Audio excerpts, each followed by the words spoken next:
Wow! Hello, what's up guys mga kamaster? For today's video, ayan ay gagawa na naman tayo ng Huawei Y9S mga kamaster. Ay hindi po ito nagsuswitch yung pinaka power button, pero okay yung power switch sa ilalim.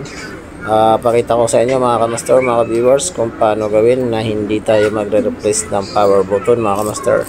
Ang unang problema nito mga kamaster ay hindi po sira yung power button at hindi sira yung power switch. Yung pinaka problema nito mga viewers, mga kamaster, ay sa connector ng power button, yung pinaka guma mga viewers. Bali gagawin nito mga viewers ay hindi tayo magre-replace ng button at hindi rin tayo magre-replace ng power switch. Gagamitan lang natin mga viewers ng plastic mga viewers para i-connect natin yung pinaka power button para umabot sa power switch. Ayan mga viewers, tanggalin lang natin yung pinakatakip. Yan.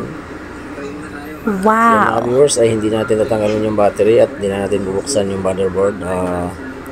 Bali sa gilid na lang natin i-open yan, yung lock. Yan, kukuha lang tayo ng plastic. Yan mga viewers, mga idol.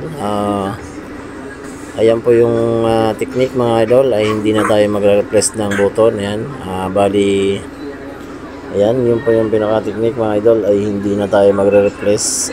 Bali lalagyan lang natin ng connection para umabot mga idol. Ayan. Ayan, pag pinalitan kasi natin yan mga idol ng button ay masisira pa rin kasi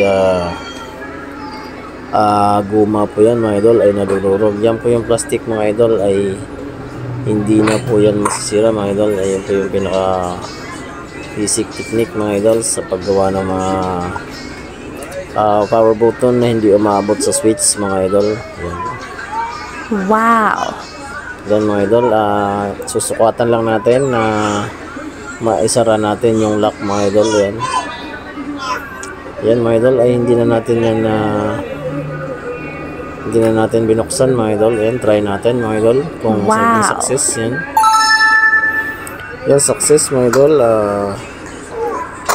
Nagoon, pinacheck na daw to mga idol sa ibang technician. Ang sabi daw ay kailangan daw buksan at i-replace yung power switch mga idol, pero hindi pa sira yung switch mga idol. Ang sira niyan ay hindi umaabot yung pinaka power button sa power switch. Kaya ang gagawin dyan, ang pinaka basic natin gawin para idol, para hindi na tumagal yung gawa mga idol. Yan, plastic lang. Wow! Sana all. Yan, success. Yan, goods. Wow! Okay, hanggang dito na lang. Please subscribe na lang sa ating channel, TG Pong TV Vlogs. Yan, please like and share. Okay, bye-bye.